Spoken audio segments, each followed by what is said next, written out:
probing question skill. As we know that questioning is very significant technique in teaching and learning process.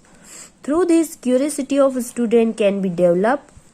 Sometimes student unable to give response or partial response give, then we use this technique. हम सभी जानते हैं कि questioning एक बहुत ही अच्छी technique है बच्चों को लर्निंग में इन्वॉल्व करने के लिए, ताकि जब हम बच्चों से क्वेश्चन पूछे तो उनकी क्यूरियोसिटी बढ़े और उनकी थिंकिंग पावर भी बढ़े और वो आंसर दे सके, और उन्हें इस बात से कि हम उनको भी इन्वॉल्व कर रहे हैं टीचिंग में, बच्चे बड़े खुश होके आंसर देते हैं. जब हम बच्चों से कोई क्वेश्चन पूछते हैं और वो उसका रिस्पॉन्स नहीं दे पाते या फिर उसका इनकम्प्लीट आंसर देते हैं, तब हम इस स्किल का यूज करते हैं.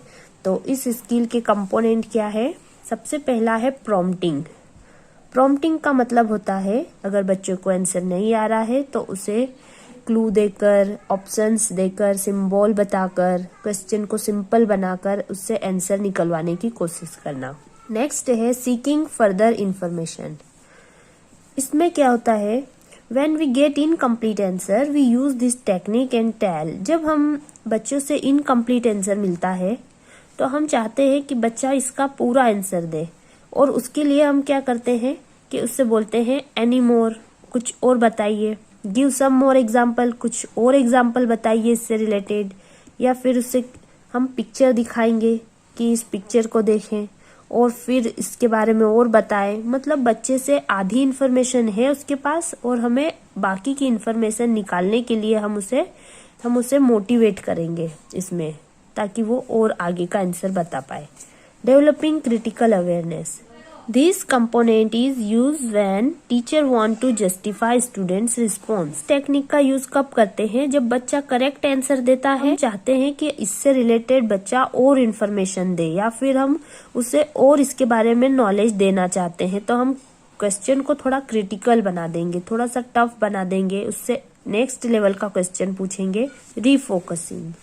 इन this technique response is correct, but teacher want to check the knowledge of students that he give answer from his own knowledge or he did cheating. रीफोकसिंग में क्या होता है कि बच्चा आंसर सही देता है लेकिन टीचर को उस पर डाउट होता है कि इसने चीटिंग करके आंसर दिया है. तब वो क्या करती है कि आंसर को थोड़ा और क्लेरिफाई करने को कहती है. नेक्स्ट है रीडायरेक्टिंग. रीडायरेक्टिंग में क्या होता है कि जब बच्चा रिस्पॉन्स नहीं दे पाता है, जब हम एक स्टूडेंट से हमने क्वेश्चन पूछा और वो आंसर नहीं दे पाया, तब क्या करेंगे? हम उस क्वेश्चन को ट्रांसफर कर देते हैं नेक्स्ट स्टूडेंट को, ताकि कोई दूसरा स्टूडेंट उसका आंसर दे पाए. तो इसे हम कहेंगे रीडायरेक्टिंग. प्रोबिंग क्वेश्चन स्किल के कुछ इम्पोर्टेंट पॉइंट ये है कि जो क्वेश्चन हम बच्चों से पूछ रहे हैं वो इजी होना चाहिए, सिंपल होना चाहिए, क्लियर होना चाहिए, शॉर्ट होना चाहिए, टॉपिक से रिलेटेड होना चाहिए और एक सीक्वेंस में होना चाहिए.